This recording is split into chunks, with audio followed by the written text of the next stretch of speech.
Добро утро на сите, пак ќе кажам. Денеска го читавме текстот од Марко, 6 глава, од 14 до 29, како основа за она сето што денеска сакаме да го поминеме тука на богослужбата. Не знам колку сте размислувале за Јован Крстителот. Не знам колку пати сте рекле, јас знам нешто за него или јас не знам нешто за него. Знам дека има разни муавети, знам дека разни луѓе зборуваат разни нешта.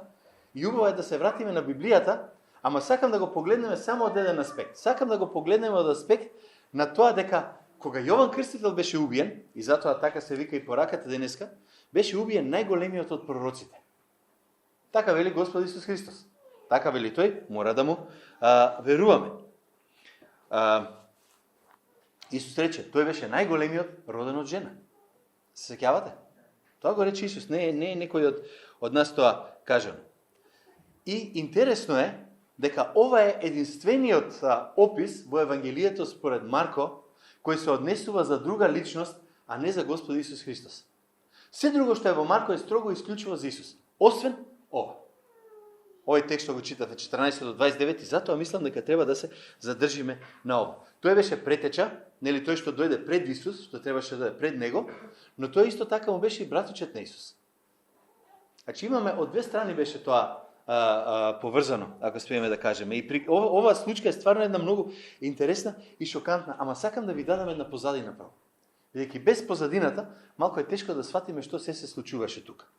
Првото нешто што мора да го кажеме е да се вратиме во Стариот Завет. Израел беше избран да биде примач на божественото откровение. Се сеќавате, Бог го избра Израел како најмалиот, не како најјак голем народ, некој силен, паметен, интелигентен, него вика вие бевте најбетер од сите и затоа ве избрав преку вас да ја покажам својата моќ. Тоа го вика самиот Бог понатаму. Тие беа оние што го добија писмото. Бог исполнува евреи да го запишат и Новиот и Стариот Завет. Тоа беше факт. Го добија закон, го добија заветот, ги добија сите ствари што може да ги прочитате таму во Библијата и одеднаш привилегијата ја направија трагедија. И не можам, а да не мислам на привилегијата што ние како македонци ја превртуваме на трагедија, која ќе кажеме дека сме библиски народ, која ќе кажеме дека во Библијата толку многу пати се спомнува Македонија, и кога ќе отидете, и јас вчера имав случај на човек што дојде кај мене, паметен човек, бистар човек, да ме замоли да му дадам Библија, бидејќи дома нема. Тоа е трагедија. На народ кој се нарекува библиски народ. Привилегијата што сме имале, први да го добиеме Евангелието, денеска да имаме луѓе кои не знаат библиски основи не знаат како да ја отворат Библијата да почнат да ја читат. Сега, она многу интересно е дека од самиот почеток на еврејската историја, евреите почнаа да ги убиваат пророците. Секој што ќе им кажеше нешто што не ги бендисуваше, ќе го утепа. Секој што ќе почнеше да вели вака вели Господ, тие ќе најдеа чаре да го убијат. И на крајот го убија Захарија, ќе се сетите, Исус го спомнува него малку подоцна во текстот ќе видиме. На крајот го убија тука кај жртвеникот, вика таму во храмот. Некаде околу самиот храм, барем така рече Исус. 500 години подоцна доаѓа Јован Крстителот. 500 години подоцна се појавува тој и всушност он беше предпоследен пророк во низата пророци што евреите ги убија. Зошто ќе речам предпоследен? Затоа што последен беше Христос. Ти за него викаат дека е пророк. Ајде така да го ставам. Меѓутоа, од таа низа на луѓе, како пророци, Јован Крстителот беше последниот тука.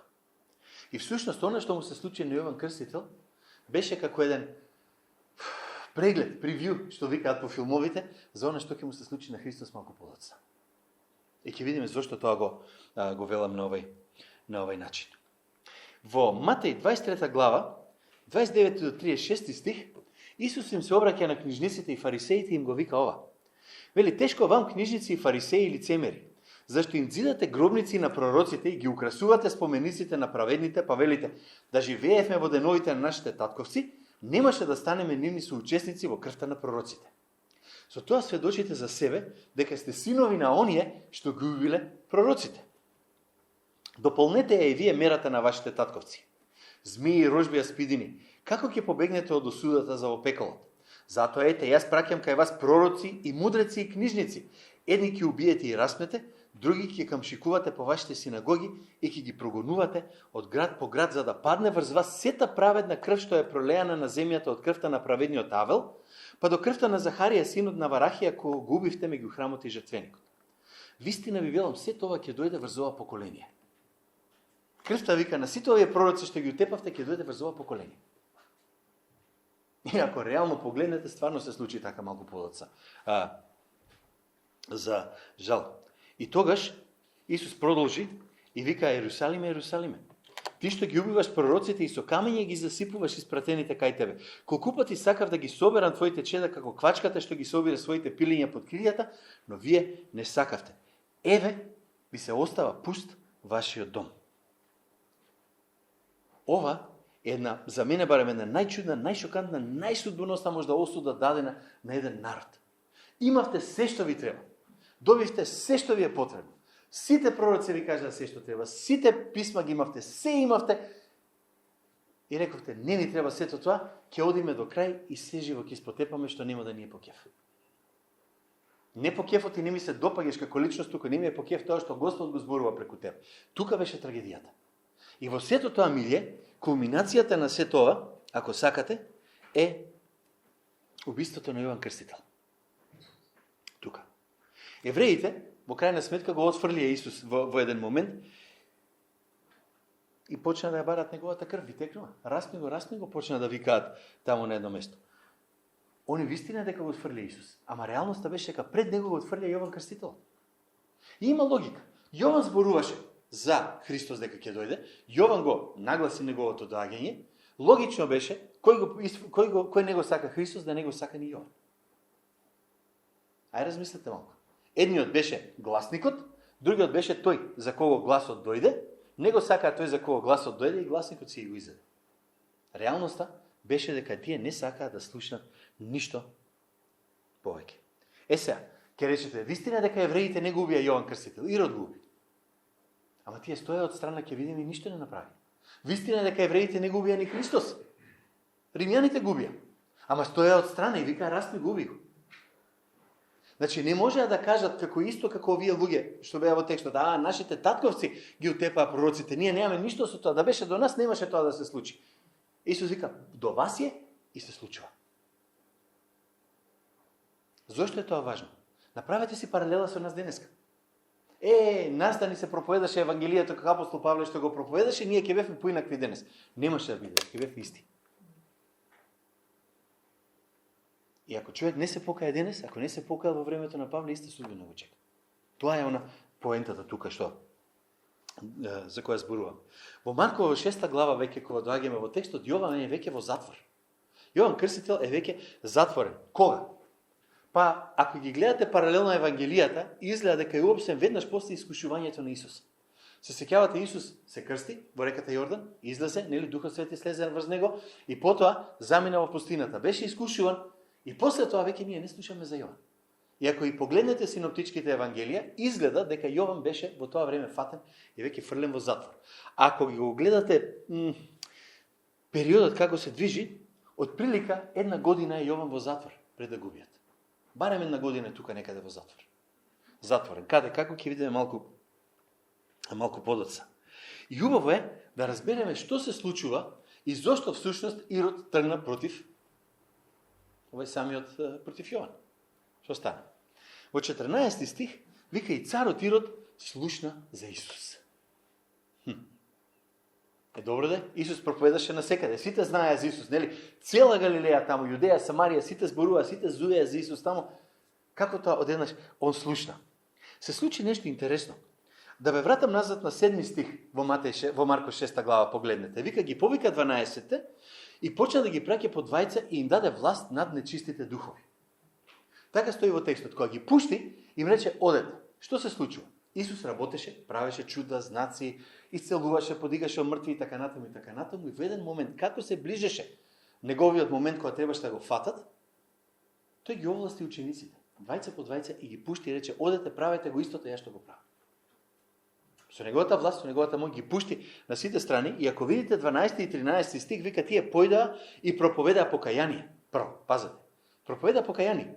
Изгонуваа многу нечисти духови, Многумина, вика, болни, помазуваа со масло и ги лекуваа. Значи, од сите страни, они тргнаа учениците и почнаа да прават, значи, не беше веќе само Исус еден, туку веќе имаме 12 поделено на 2, колко е? 6, така? И уште 6 други групи тргна и го правеа истото како Исус. Веќе не можеше никој да каже не сум чул, не сум видел, не сум разбрал. Тука. Ние знаеме, ако го читаме текстот понатака, знаеме дека некој ги воскреснува дури и од мртвите. Сега, вистина дека Христос направи се тука. Ама последниот пат кога влезе во Галилеја, кога одеше низ тие сите места таму, работеше заедно со апостолите. Им ја даде неговата власт, века, неговата моќ да прават во негово име многу тука знаци и чуда што се случува. Тука. И тие отида. И ова беше она, знаете, гледав една емисија пред некој ден на National Geographic. Знаете, германците кога тргнаа во војна има еден израз во Втората светска војна, го викаа Блицкриг. Сте чуле за него, не? Од Блицкриг, во смисла една војна за неколку минути.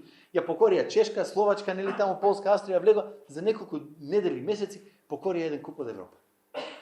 Нешто слично беше со учениците. Излегоа и навлегоа во царството на темнината на таков начин како што никогаш порано во човечката историја се немаше случено, па и реално и не се случи после тоа. Одеднаш нешто беше нешто неверојатно. Беше нешто што не можеше никој да го негира или да каже, абај, не ме интересира што се случува. И затоа, вика тука и царот Ирод слушна за Исус, зашто?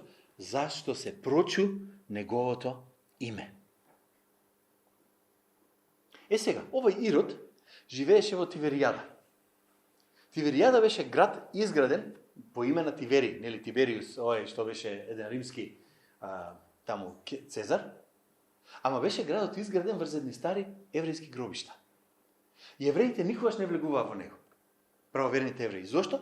Заради тоа што вика градов е нечист. Не може да влеземе во град, не може да влегуваме таму каде што има гробишта. Едноставно не сака да влезат и затоа Исус никаде нема да прочитате дека отида во Тиверијада. По сите села и градови ка помина. Ама Тиверијада нема да ја среднете никаде, веројатно заради ова. Тука. И што е да му дојде до Ирод до ушите, беше од втора рака.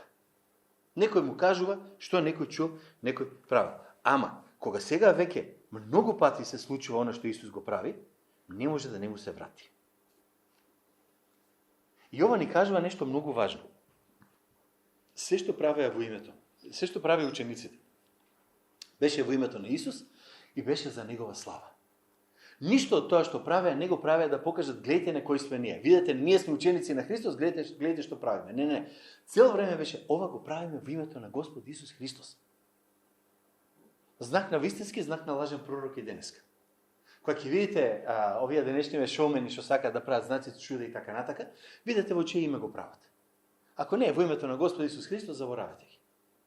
Па не знам колку прагматично гледано, а леле се случува нешто, леле што се случило, леле нешто настана. Баталете.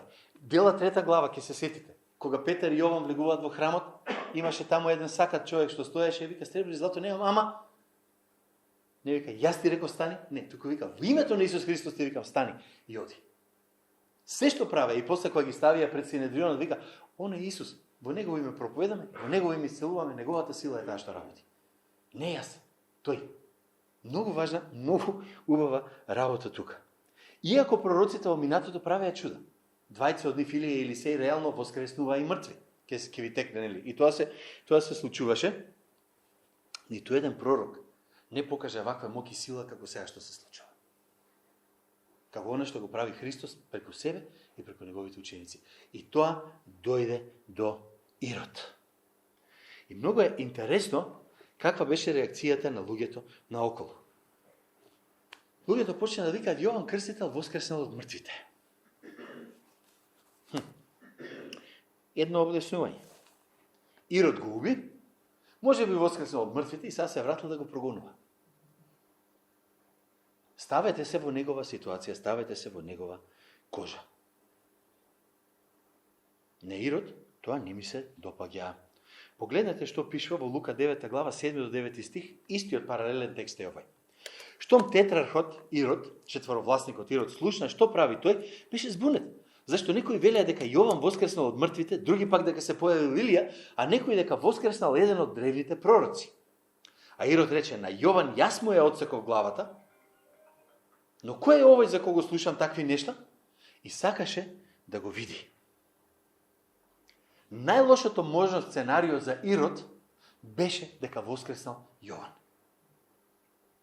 Размислете малку. Ако дошол Месија, окей, Месија дошол, нема проблем. Ако дошол некој од старите пророци, окей, нема проблем. Ама оној на кого му отсеков главата сега дојде, воскреснува мртви, оживува, прави чуда и знаци, што ќе ми направи мене? И затоа текстот вика се уплаши. Се знаеше беѓата што ја направи, и се вика сега ќе ми се уди од глава. И затоа вика сакаше да го види, мислам. Ние често викаме и сакаше да го види, да види чудо ваму таму. Сакаше да види чудо, знаете кога? Од кога го види лице в лице, ама затоа ќе дојде малку подоцна. Кога го види Исус, ќе дојдеме на тоа малку покасно тука. Ова беше најголемиот проблем за него. Тоа му го носеше тој внатрешен страф. Што ако Јован, тој што губив, навистина воскреснал? Он го знаеше Јован лично. Прво, со него имаше поминато скоро цела година. Ајде да видиме која е врската на тие двајца. Тука. Овде. Рече си година да не го држише, го гледаше, ќе прочитаме, после имаше еден текст кај што вика многу сакаше да го слуша. Не го разбираше, вика што зборува, многу сакаше да го слуша. Интересно му беше. И затоа бараше да види. Ако го видам лице во лице, ќе знам дали е тој. Знаете, она сакам некем. Од една страна сакам да го видам, од друга страна ако ми се потврди најлошиот сомнеш, најголемиот страф на мене. Ајде да видиме кој е овој Ирод. И сакаме да видиме таа врска тука. Ирод е наречен четворовласник, тетрарх. И ова е почнува тука натаму веќе турска серија. Сериозно, како сакате, турска серија, сапунска опера, како сакате, кажете. Ирод Велики беше татко на овој Ирод. Сега, ќе ви објаснам зошто и ќе ме сватите зошто викам дека сапунска татко. Овој Ирод Антипа тука што го слушаме, овој Ирод сега што го уби на Јован, всушност, владееше само со 1/4 од Израел. Неговиот татко претходно владееше со цел Израел. Тој владее само со 1/4. Кога таткото негов умре, Ирод Велики, всушност, тој владееше 36 години над Израел. Имаше голема, долга власт, си беше убав со римските императори, добро се стоеше, немаше гајле. И пред да умре, историјата ни вика дека напишал тестамент, во кој побарал дека кога ќе умре, целото негово царство ќе поделат на 4. Зошто? Да нема ни еден поголем од него. Да остане тој да биде Ирод Велики, да нема Ирод повелики. Така сакал човекот. Ви кажува нешто за самиот него, нели каков бил тој начин. Он умира 4 век пред нашата ера. Сега малку ќе ве збунам тука можеби. Историјата ни кажува дека умира 4 век пред нашата ера и тогаш всушност Јосиф и Марија се враќаат од Египет назад во Назарет. Затоа што нели Библијата вика умре Ирод и дојде. Не, Исус не се роди на 0-та година. Историски гледано се раѓа малку пред 0-та година, ама нема везе тоа за ова што го зборуваме денеска, не е многу ни важно. Ама после него доаѓаат 4 владетели. Само уште нешто да кажам за него. Пред да умре, прво решил да ги утепа сите што може да му го земат престолот. Губива својот собствен син. Прво тргнува против собствениот син, губива. Губива целиот Синедрион. Сите 70 водачи во Израел ги убива. Нели оној Синедрион Санхедрин што го суди после на Исус, се сеќавате малку понатаму. Иначе патем, он не беше евреј. Он не беше од Јаков, он беше од Есав. Да, вистина е като изгради храм. Ама го изгради повеќе да покаже, видиме мене, и да им се умили на евреите, да каже, гледа, јас иако не сум евреин, јас ве ценам, го изгради в храмот, белки Господ нешто ќе направи за мене, како вие денес цркви што градат. Ама тој си го направи храмот, намести таму, ама не беше верник човек. Беше многу злобен, многу лош, одвратен тип. Тука. Овој Јосиф, еден од големите историчари, пишува дека он умира овој Ирод Велики умира во страшни маки. Умира затоа што вика целата утрова му скапала, имал страшни болки и практично велат дека кога умрал, а внатре веќе имало црви. Умрал по страшни болки. ама умрел и понал со себе еден куп други. Тука. Архелај реков, син му губива 70 водачи ги тера и после него има 4 владетели. Четворица доаѓаат и презимаат. Тоа Рим ги поставува тие владетели, не ги поставуваат евреите. Еден е Архелај. Не ви се важни имињата, чисто да знаете за што зборам. Тој води Јудеја, Самарија и Идумеја. Филип има еден, памтете го е Филипот, има уште еден Филип, после ќе се јави да не ве збуни.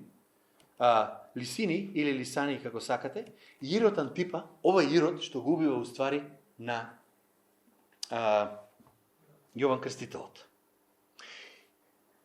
Сега, сите овие зимаат титула цареви, иако реално владеат на малечки територии, ама си зимаат голема титула. Јас сум цар, тој е цар и така натаму. И овој Ирод Антипа го поставува всушност Тиберий, го става него тука.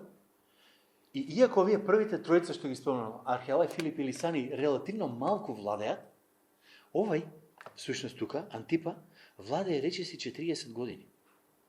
Некој викат 42 години. Значи, целиот живот на Исус, до смртта на Исус и малку понатака, владее Ирод Антипа во тој дел таму каде што се случува новиот завет тука. Бил многу параноичен за својата власт. И затоа е толку уплашен кој ќе чуе дека Јован можеби е буде. Тоа е Јован на кога јас му одсеков главата. Му беше страф. Ако Јован стварно воскреснал, ќе ма земе власта.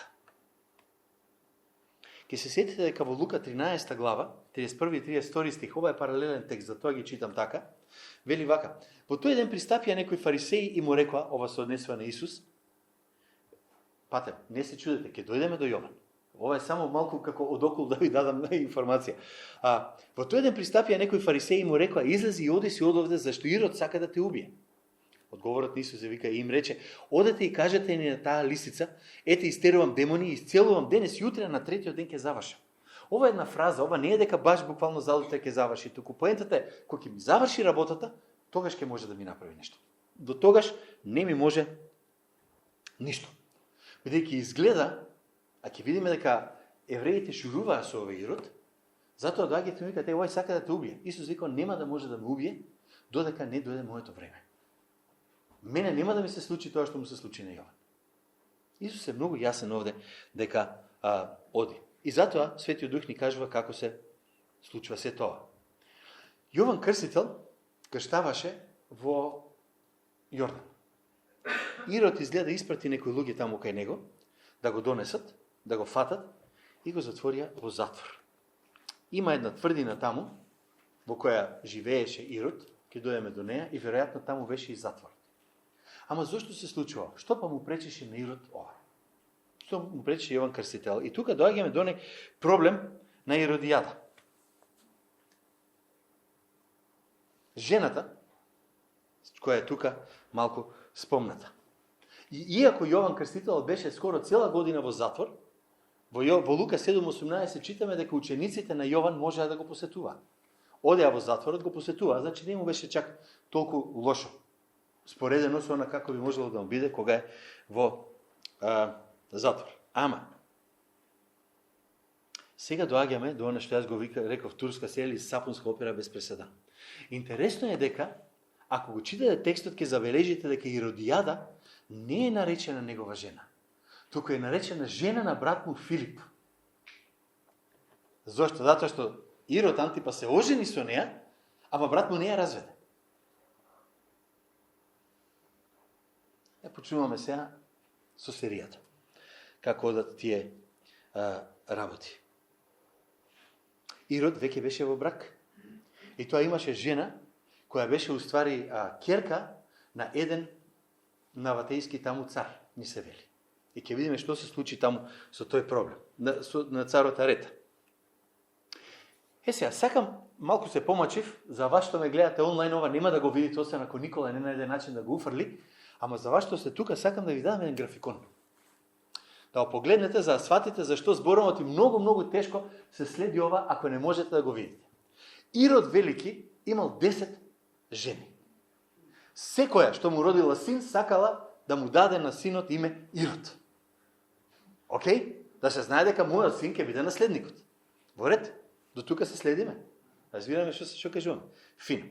Сега, погледнете таму на сликата и ќе видите дека во еден момент имате таму од втората жена од Маријане, таму што е, кога почнете да гледате, ќе видите дека се раѓаат двајца, еден Аристобул, и од тој Аристобул доле доаѓаат Иродијада и Ирод Агрипа први.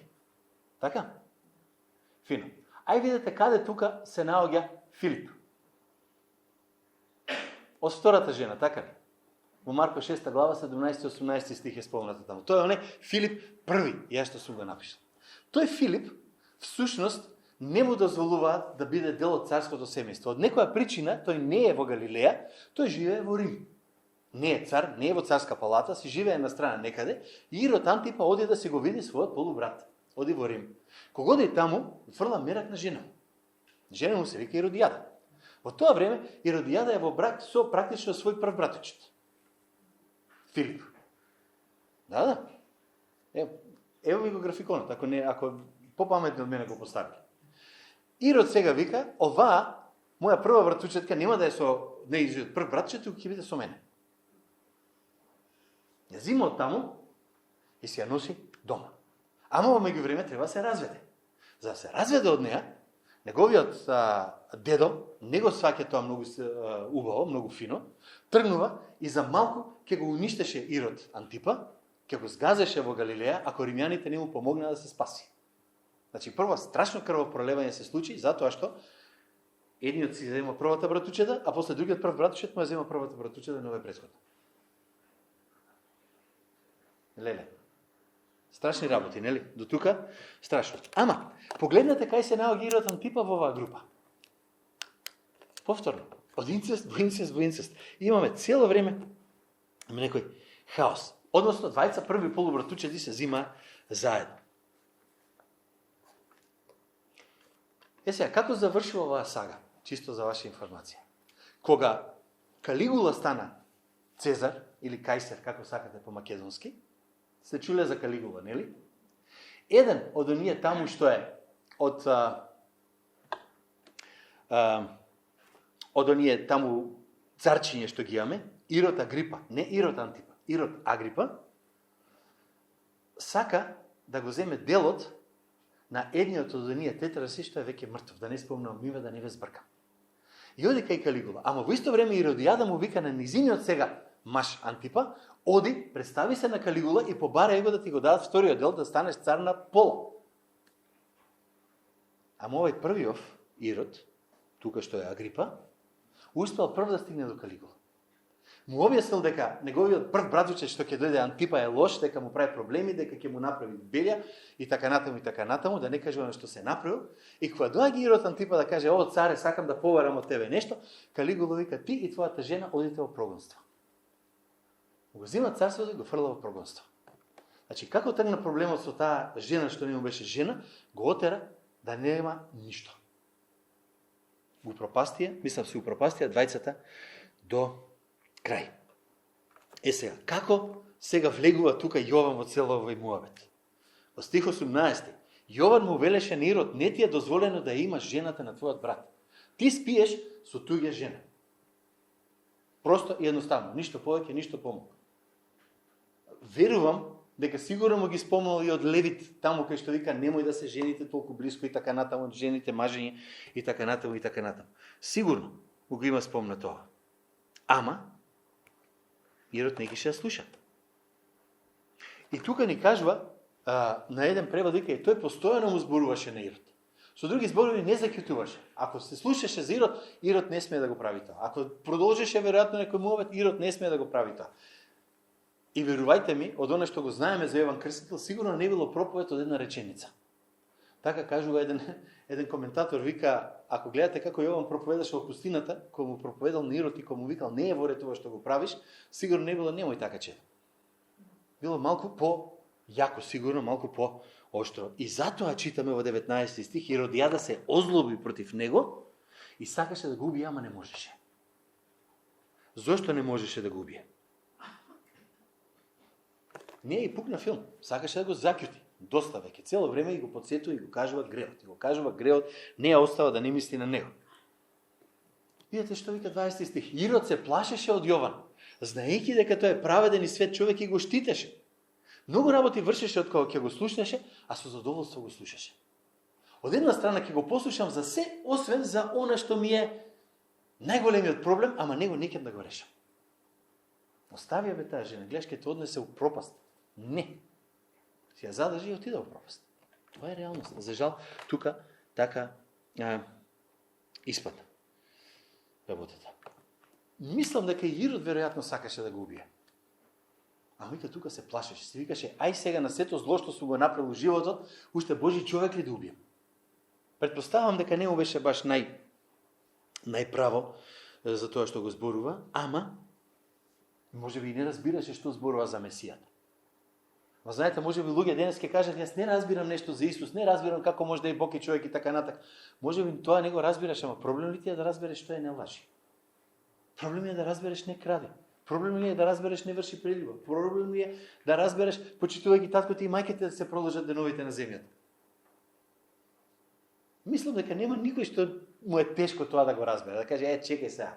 Ова не е во ред, не сваќам што сакаш да кажеш, кога викаш не посакувај туѓе. Добро знаем уште како. Многу ни е јасно, се е тука јасно. Некако, како да му беше интересен Јован, као, види, интересен човек, ајде да го слушам, го сакам, го некам, ама не сакаше да го пипне. Тука. Живееше во страф од него, вика, му беше страв да го убие. А од кога го уби пак, му беше страв дека овој пак ќе воскресне од мртвите, пак ќе прогонува.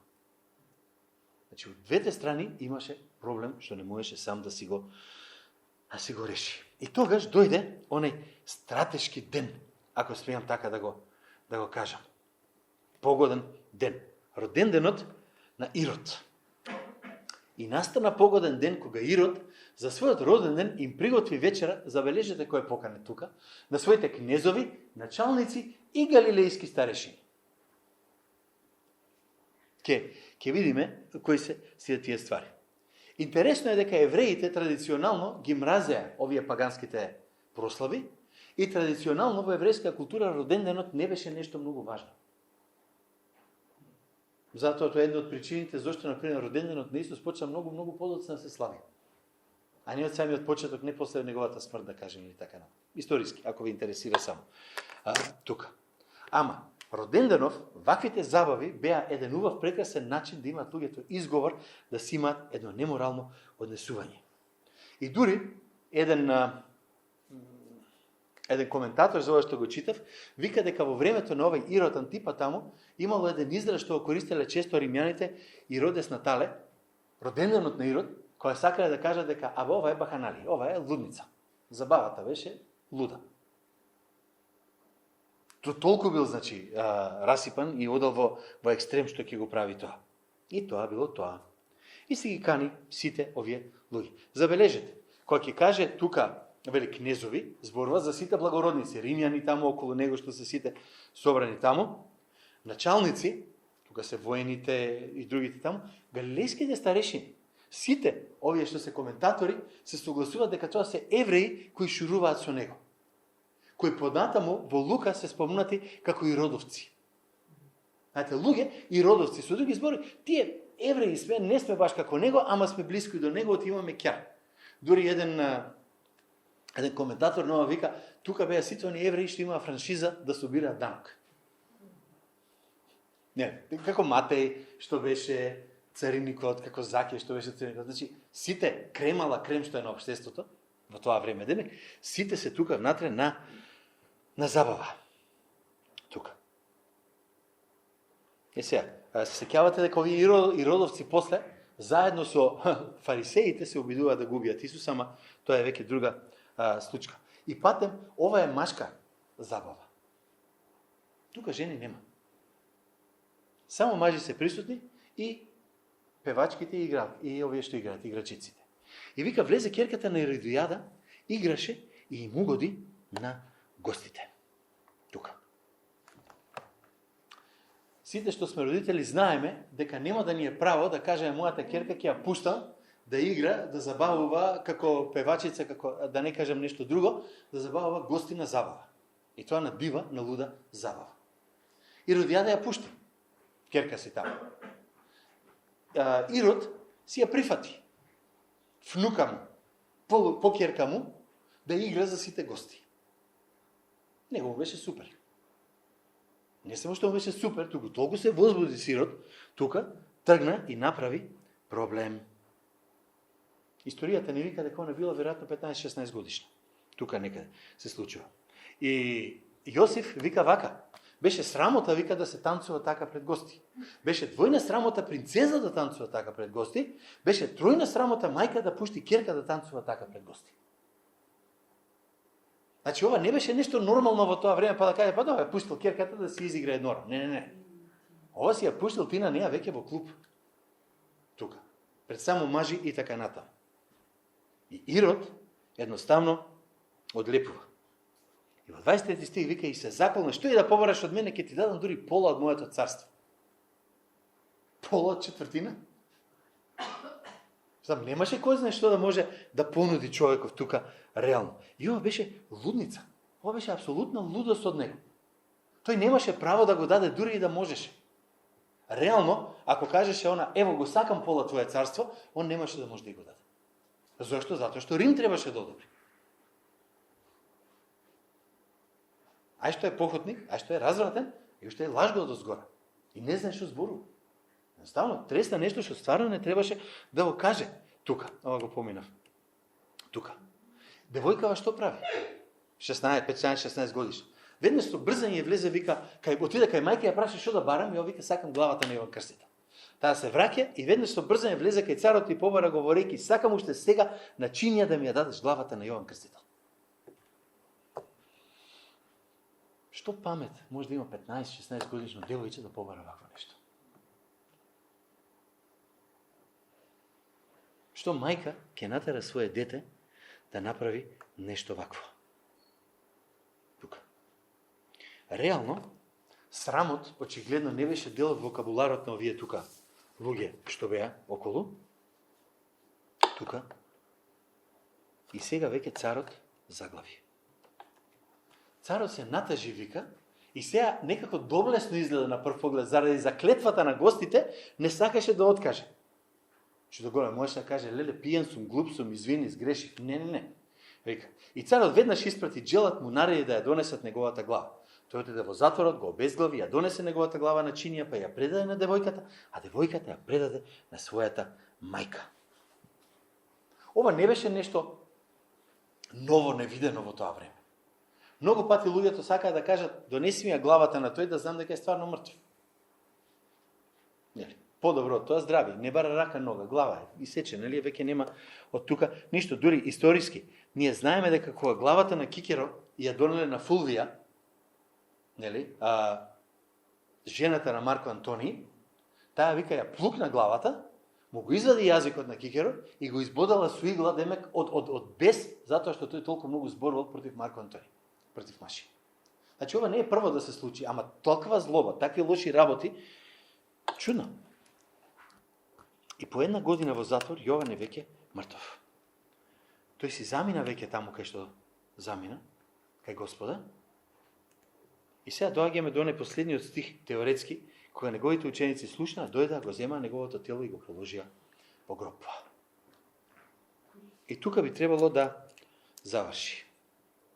Сигурно не им беше лесно. Зошто? Затоа што он им беше учител, он им беше тој што ги водеше, он им беше оној кога го следеа, кога го посетуваа во затвор, кој им зборуваше дека Месијата ќе дојде. И веќе го нема. Некои од тие ученици два пати го претрпеа истиот шок. Потоа со Христос се случи истото. Ќе ви текне. Нешто подоцна, малку подоцна ова. Во Матеј 14:12 ни се вели, вика неговите ученици дојда, го земаа неговото тело и го погреба, па отидоа и го известија Исус. Ека тука. И реакцијата на Исус е штом го чу тоа, Исус замина оттаму со кораб во пусто место насамо. И ова е еден шокантен момент, заради тоа што ова беше, пак ја речам, како превју малку на она што ќе му се случи на Исус малку подоцна. Ќе биде оставен, ќе биде сам, ќе умре, ќе го погребаат. И мислам дека реално по човечки гледано, може би за прв пат Исус можеше да види, еве што ќе се случи за него за кратко време. Ај што му беше братучет, ај што беше негов претеча, одеднаш сега умира на начин кој во известна смисла предскажува што ќе се случи малку понатаму. Убиството на Јован, ставот на Ирод, целото на соучесништво, тешко се изговара, на евреите во сето ова што му се случи на самиот Јован. Исус знаеше дека ќе му се случи и него. Многу му беше тоа јасно. Сакам да погледнете во Лука, 23 глава, 6 до 8 стих таму, вика, а Пилат, штом чу за Галилеја, ова е во моментот кога Исус е веќе фатен и донесен пред Пилат, Пилат штом чу за Галилеја запраша за робој човек и галилеец. И кога разбра дека е тој од области Иродова, го испрати кај Ирод, кој во тоа време исто така беше во Јерусалим. А Ирод пак кога го виде Исус, слушнете што вика, многу се зарадува бидејќи одамна имаше желба да го види, зашто беше слушал многу за него. Прво до тука да застана. Прво многу се зарадува, знаете зашто? Рече, ќути, не е овај Јован. Овај не е Јован. Па штом не е Јован, следното понатаму вика, па се надеваше дека ќе види некое чудо направено од него. За прв пат кога го виде Исус во лице, тој неговиот најголем страф по него. Јован да не воскреснал, веќе го нема. Не е Јован овај. Кој да е, Јован не е. Беше поголем од Јован. Не свати дека овај може вечно да го осуди на пропаст. Ама не го свати тоа во тој момент. Тука. И затоа, вика тука од 9 до 12 му поставуваше многу прашања, но тој ништо не му одговори. Зошто Исус не му одговори? Затоа што знаеше дека Ирод нема авторитет. Немаше никаков авторитет.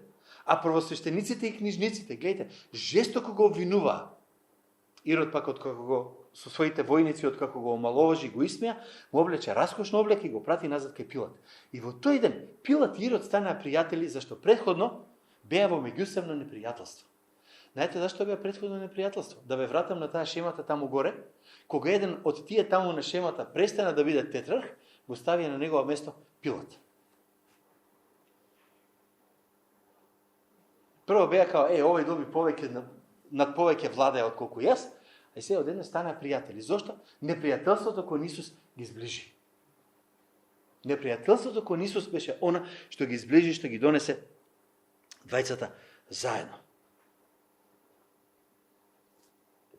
Неколку сати после овој состанок што го имаш Исус со Ирод, Ирод им го даде, мислам, на распнување и Пилат го пушти Исус да биде распнат. Евреите тука ни кажува, забележете што вика. Прво свештениците, книжниците, евреите жестоко го обвинуваат цело време. Цело време беа против него. Како што беа против Јован, оти не сакаа да проповеда покаяние, така беа против Исус, кој зборуваше за покаяние, спасение и вечен живот. Мислите, денеска е поинаку. Да, Ирод го уби Јован, ама евреите стоја и гледа. Да, римјаните го убија Исус, ама евреите стоја и гледа со еден, не мрдна со мал прс за ништо. И ужасно е, кога некој ќе ти даде привилегија, а ти си ја уништиш привилегијата. Ужасно е, кога имаш привилегија да го слушнеш за Исус како за Господ и Спасител, а да не го прифатиш и да не го кажеш, Боже, прости ми го гревот. Ова е страшно нешто што се случува тука. Знаете, ние викаме, ние никогаш не би се поставиле така према Божи човек. Никогаш не би се поставиле така спрема Бог. Вистина? Не знам дали е така. Ама фактот стои дека ако човек не поверува во Исус, тој е во толпата што вика распни го. Тој е во толпата што вика, Јован ќе губи, јас немам ништо со тоа. Тој е во толпата што вика распни го Исус затоа што непријателот на мојот непријател е мој пријател. Јас не го сакам Исус, ти не го сакаш Исус, ние ќе се здружиме заедно, ето гледаш, ние сме во право, ти сме мнозинство. Не е тоа поентата тука, браќи и сестри. Секогаш кога ќе го некој го отфрли Христос, застанува на страната на убиците. На оние што го убија и Христос, оние што го убија и Јован. Или го прифаќаш како спасител, или го отфрлаш како спасител. Или ќе се согласи со оние што го распнаа, или ќе се согласи со оние што го дочекаа со радост од кога воскресна. Тие не се двете алтернативи. Трета реално немаме тука. Одиме од смрт во живот, од тимнина во светлина, од слепотија да може да гледаме, од пекол во небо, од трагедија во радост во крајна сметка. И тоа е Евангелието. Радосната вест дека не е важно што прави околината, дека не е важно што правил некој пред тебе или твоите, дека твоите биле неверни или некакви таму, туку дека ти имаш избор. Поверувај, спаси се и биди на една страна што е веќе победник. И нека Господ ни даде да нема никој што ќе биде на другата страна. Да не бидеме некој што ќе рече растникот.